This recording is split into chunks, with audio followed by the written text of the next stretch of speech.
చేయాలో నిర్ణయించండి. ఇప్పుడేమంటున్నారు, లే మేము ఇక కొత్తవి కూల్చాము అంటున్నారు, ఏదో డేట్ పెడతాము అంటున్నారు. మరి కూల్చిన వాటి సంగతి ఏంటి? వాళ్ళు కట్టిండ్రు, డబ్బులు కట్టిండ్రు.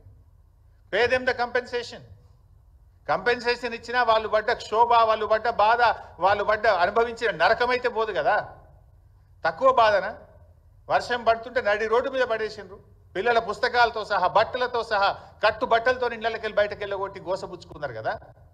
ఇప్పుడు మళ్ళీ డేట్ మారిస్తే నీ నిర్ణయం మారచ్చు, కోర్టు మొట్టికాయలు వేస్తే మార్చుకున్నావు. కానీ ఆ పడ్డ క్షోభకు ఎవరు బాధ్యత వహించాలి? ఆ పడ్డ బాధకు ఎవరు బాధ్యత వహించాలి? ఆ కూలిన ఇల్లుకు ఇలా కంపెన్సేషన్ ఇచ్చి వాళ్ళని కాపాడుకోవాలన్నా వద్దా?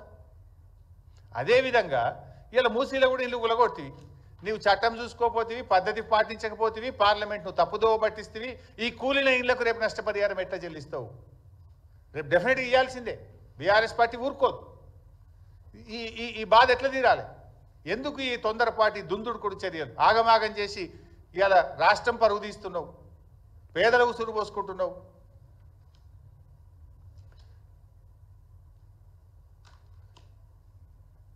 ఇలా ఇంకో చిన్న ఎగ్జాంపుల్ కూడా చెప్పాలి మీకు. ఎక్కడ కూర్చుంది వీళ్ళు? దాదాపు శంకర్ నగర్, వినాయక్ స్ట్రీట్, ఇట్లా ఒక 4-5 చోట్ల సబ్జెక్టు కరెక్షన్ ఒక 280 మందిని ఖాళీ చేయించి డబుల్ బెడ్రూమ్ ఇళ్లకు పంపించినట్టుగా టీవీలో పేపర్లో చూశాను. Almost 280 families.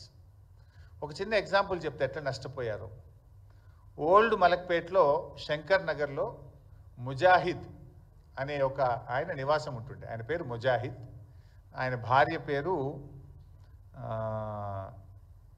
షాహీన్ బేగం, ఆయన భార్య పేరు. సో షాహీన్ బేగం ముజాహిద్కు 3 కొడుకులు, 1 బిడ్డ. అందరికీ పెళ్ళిళ్ళు అయినాయి. అంటే 4 భార్యలు, 4 భర్తలు, అంటే వాళ్ళు 8 మంది, వీళ్ళు తల్లి తండ్రి 10 మంది, వాళ్ళకు పుట్టిన పిల్లలు కలిపి 16 మంది ఉంటున్నారు ఆ ఇంట్లో.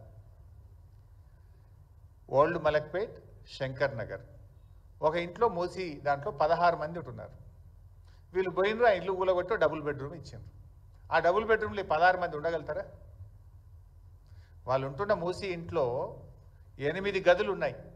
8 గదుల్లో 5 కుటుంబాలు బతుకుతున్నాయి.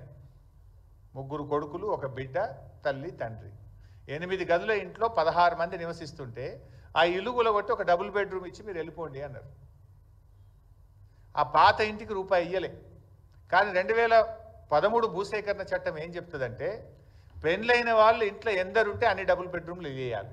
అంటే వీళ్ళకి ఎన్ని వస్తాయి? 5 డబుల్ బెడ్రూమ్ ఇల్లు రావాలి ఆ ఇంటికి. రావాలా? నువ్వేం చేసినావు?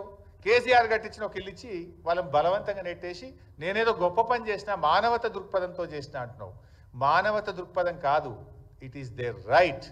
భారత రాజ్యాంగం, భారత పార్లమెంటు వాళ్ళకి ఇచ్చిన హక్కు అది. కానీ నువ్వు నేనేదో గొప్పగా చేసిన మానవతా దృక్పథం, నువ్వు గొప్పగా చేయలే. చట్టానికి తూట్లు పొడిచినావు, పేదల కండ్లు పొడిచినావు నువ్వు, పేదల ఉసురు పోసుకున్నావు నువ్వు. అదే ముజాహిద్ కుటుంబానికి ఏం రావాలి? 5 డబుల్ బెడ్రూమ్ ఇల్లు రావాలి చట్ట ప్రకారంగా. 5 × 7,50,000, ప్రతి కుటుంబానికి 7,50,000 ఉపాధి కోల్పోయింది కనుక డబ్బు ఇవ్వాలి. అంటే 37.5 లక్షల రూపాయల డబ్బు ఆ కుటుంబానికి రావాలి. నువ్వేమి ఇయ్యలే. ఓ కేసీఆర్ గారు పేదలకు కట్టించిన ఇల్లు ఇచ్చి ముజాహిద్ కుటుంబాన్ని అలా రోడ్డు మీద పడేసినాడు. ఇట్లాంటి ఎన్నో బాధలు ఉన్నాయి, ఇట్లాంటి ఎన్నో కష్టాలు ఉన్నాయి ప్రజలకు. ఇప్పుడు ఆ కుటుంబం విడిపోయింది. क्या हो गया? एक घर में तो 5 फैमिली नहीं रह सकते. अब किराए पे ले लेके एक जगह एक आदमी गए, दूसरा एक जगह गए, पूरे लोग एक साथ थे. अब रेवंत रेड्डी की वजह से वो फैमिली टूट गया. एक आदमी एक जगह चले गए. बहुत परेशानी में है वो लोग. ఈ విషయాల మీద ఇంకా కూడా ఇప్పుడు రేవంత్ రెడ్డి మొన్న ఎక్కడో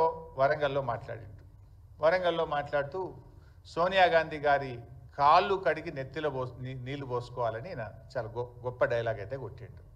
నేను అడుగుతున్నా రేవంత్ రెడ్డి గారు, నిజంగా నీకు సోనియా గాంధీ గారి మీద ప్రేమ ఉంటే నువ్వు కాళ్ళు కడిగి నెత్తిలో పోసుకుంటావా, పోసుకోవా, నీ ఇష్టం.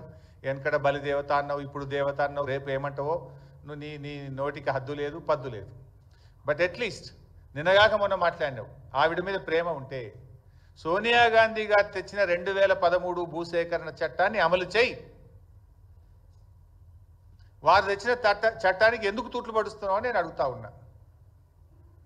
నేను చట్టానికి వ్యతిరేకంగా వెళ్తా, పేదల్ని నడి రోడ్డు మీద పడేస్తా, సోనియా గాంధీ